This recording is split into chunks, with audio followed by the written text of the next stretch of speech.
आज के आजच्या ई गव्हर्नन्स क्षेत्रीय परिषदेमध्ये उपस्थित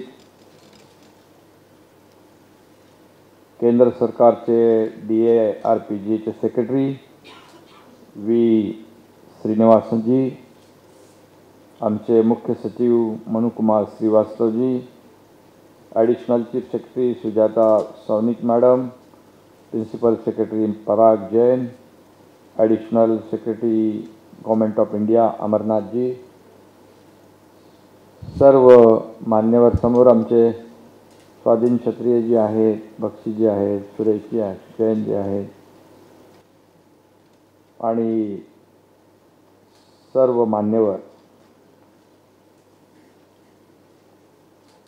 सबसे पहले मैं department of administrative reforms and public grievances government of India और महाराष्ट्र के सामान्य प्रशासन विभाग को बहुत बहुत बधाई देता हूं।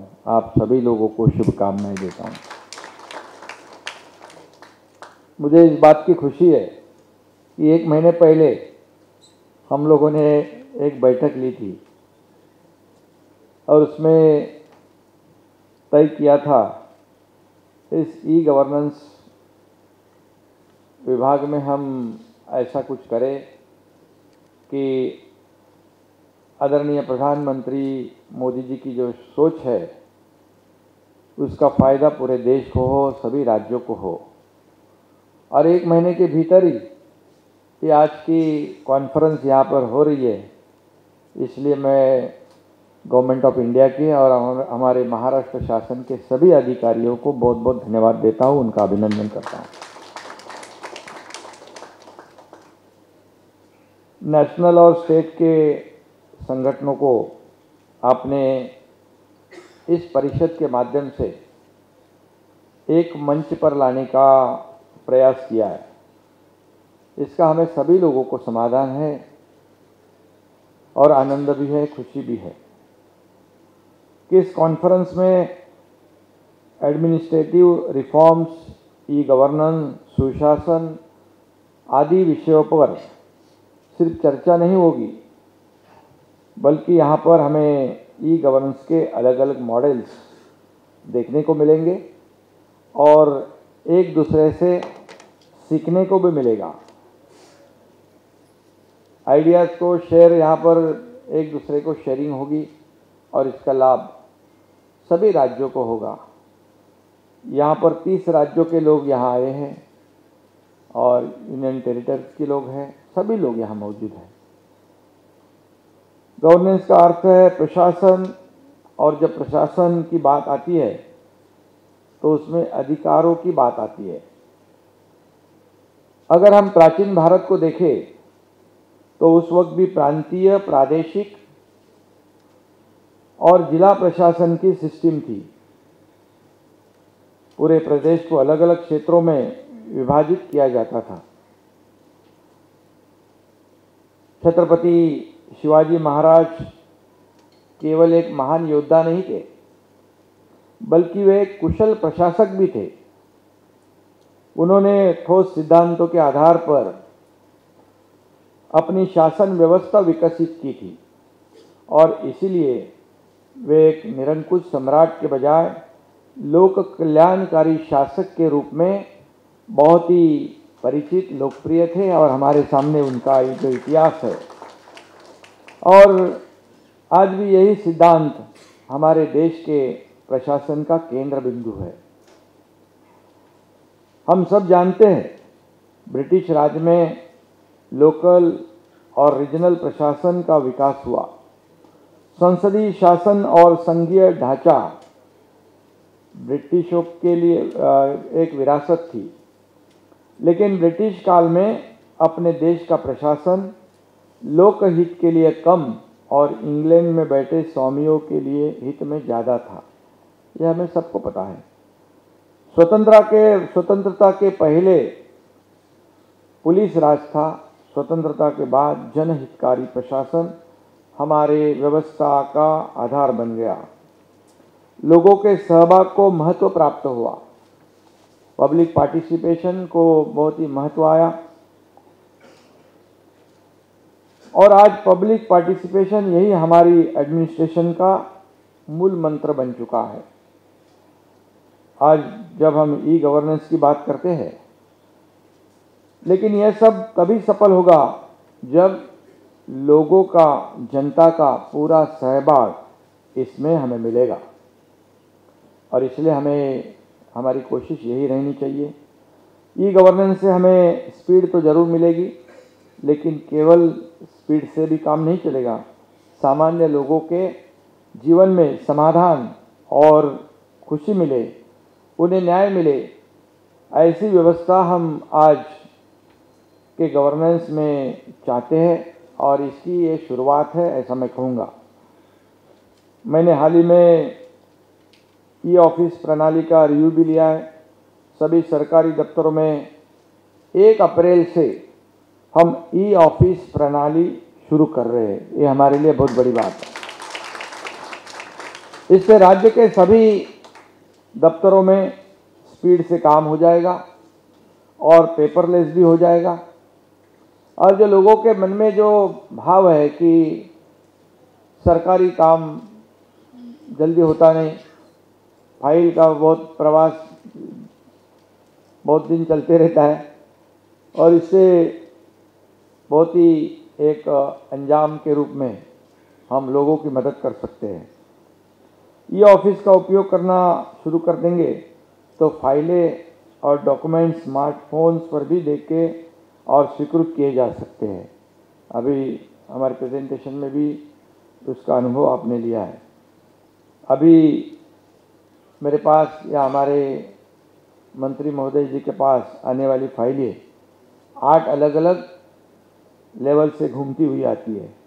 इससे निर्णय लेने में भी देरी होती है, लोग नाराज हो जाते हैं। तो हमने अभी सेंट्रल गवर्नमेंट की तरह यहाँ भी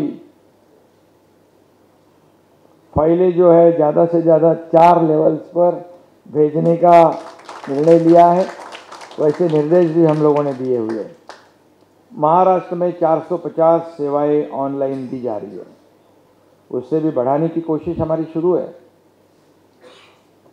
और निश्चित रूप से उसमें भी हमें सक्सेस मिलेगा। हम किसानों को मुआवजा या इंसेंटिव, स्टूडेंट्स को स्कॉलरशिप डायरेक्ट बैंक ट्रांसफ़र करके देते हैं, वो भी हमारा निर्णय है, उसको लागू भी है। मेरे ख्याल से जब हमें जो किसानों को मुआवजा 50,000 वाली हमारे जो निर्णय हुआ, एक ही दिन में मेरे ख्याल से 6 लाख लोगों को हम लोगों ने एक ही क्लिक पर पैसे उनके खाते में जमा किए, 2,500 करोड़ रुपए। एक अच्छी शुरुआत हुई है। हमारी कोशिश है कि ड्रोन के जरिए हम नैसर्गिक आपत्ति का परीक्षण या क्रॉप सर्वे करें। इससे एक परफेक्ट और क्लीन पिक्चर हमारे सामने आए, एक्यूरेसी बढ़े और कोई भी उसमें दुविधा नहीं आए, इसलिए भी हमारी कोशिश शुरू है। आज सबसे बड़ी समस्या यह है कि कॉमन पब्लिक को उनकी शिकायत का सुझाव या निवेदन पर क्या और कौन कार्रवाई कर रहा है, इसका टाइम टू टाइम मतलब रियल टाइम अपडेट नहीं मिलता है। इसलिए हम जनता की शिकायतों के निवारण के लिए एक ऑनलाइन प्रणाली लागू देखिल करने की सोच में है और इन शिकायतों की डिजिटल ट्रैकिंग की जाएगी। शिकायतों पर विभागों द्वारा की गई कार्रवाई की जानकारी देने के लिए एक अलग सा डैशबोर्ड बनाया जाएगा। बराबर है ना मैडम? अपन करते हो ना? महाराष्ट्र में अलग अलग विभागों में 75,000 वैकेंट पोस्ट भरने के लिए भी हमारी सरकार ने IBPS, TCS जैसे कंपनियों से टाइप किया है, ताकि ये भर्ती की प्रक्रिया जो है जल्द से जल्द हो और ट्रांसपेरेंट हो। ये भी हमारा काम शुरू है। इससे ट्रांसपेरेंट और सिस्टमेटिक तरीका अपनाया जाएगा और ये लोगों को फ़ायदा हो जाएगा। गुड गवर्नेंस में महाराष्ट्र दूसरे स्थान पर है। हम चाहते हैं कि और भी सब स्टेट जो है एक दूसरे का फ़ायदा आज की इस परिषद का हो, और आदरणीय मोदी जी की जो सोच है, उनका जो निर्णय है, उनकी जो अपेक्षा है, उसे हम सभी लोगों तक पहुंचाएं। सुशासन का अंतिम लक्ष्य आम लोगों के लिए उनका रोज की जिंदगी को आसान बनाना है। यहाँ पूरे देश से आप जैसे एफिशिएंट और नॉलेजेबल ऑफिसर्स आए हैं और कई लोग ऑनलाइन हमारे साथ जुड़े हैं।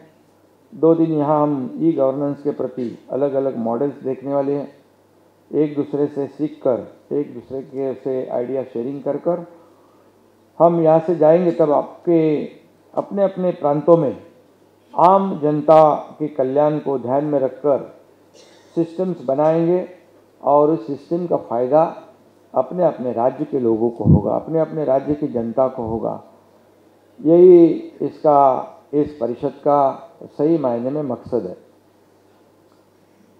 सिटीजन सेंट्रिक आर्टिफिशियल इंटेलिजेंस और नए नए डिजिटल उपकरण और प्रोग्राम्स के जरिए लोगों को हम एफिशिएंट इफेक्टिव सेवा दे सकते हैं।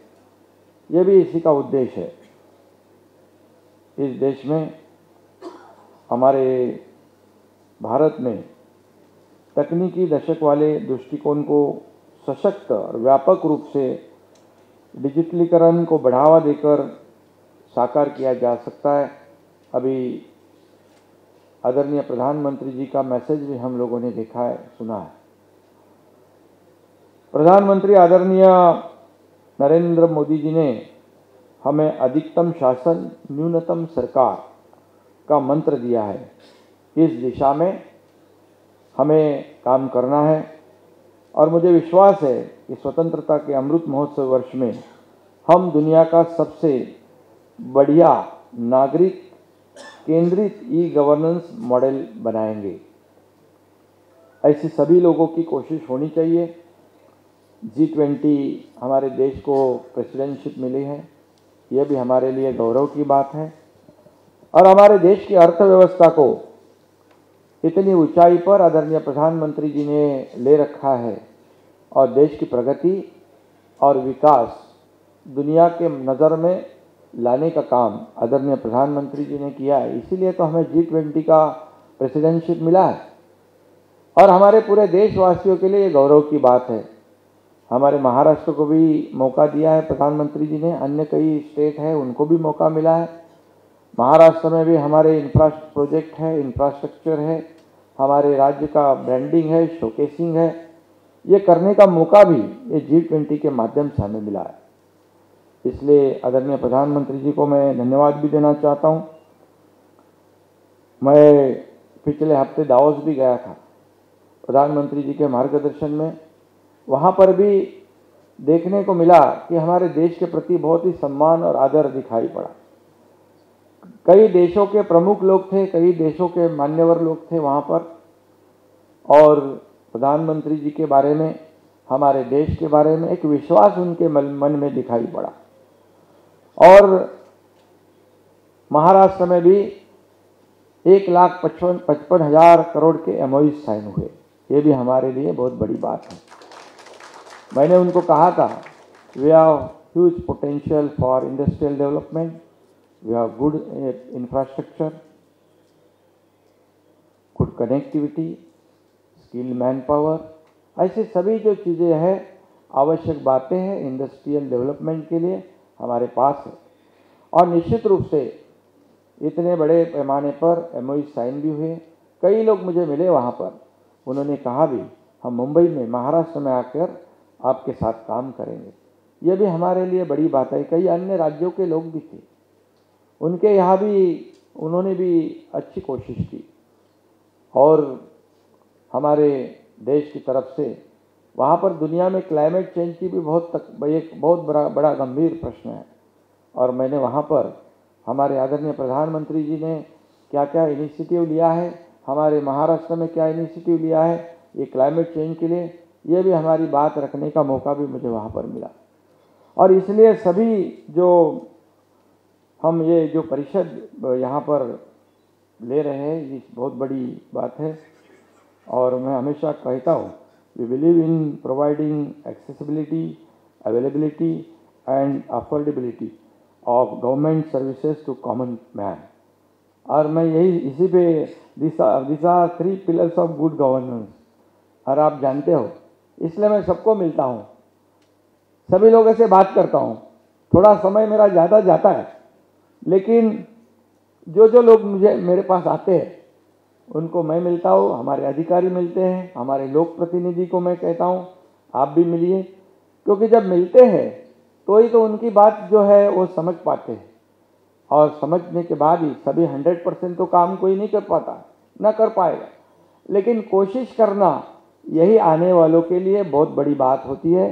जाते समय वो खुशी खुशी जाता है कि हमारे लिए कोशिश तो हो गई। और यही तो हर सरकार ने, हर प्रशासन ने करने की आवश्यकता है। मैं मुख्यमंत्री की हैसियत से काम कर रहा हूँ, हमारे उप मुख्यमंत्री देवेंद्र जी हैं। हम इस राज्य में हमारे लोगों के लिए जितना भी कर पाए, अच्छे निर्णय ले पाए। 4-5 महीने में बहुत बड़े बड़े निर्णय हम लोगों ने लिए, लेकिन लोक प्रतिनिधियों के साथ प्रशासन भी उतनी तेजी से दौड़ना चाहिए, तब जाके बराबरी का काम होता है। और इसलिए हमारे सरकार में लोक प्रतिनिधि और प्रशासन, ये 2 विकास के, एक प्रगति के रथ के 2 पहिए हैं, और वो दोनों समान तेजी से दौड़ रहे हैं।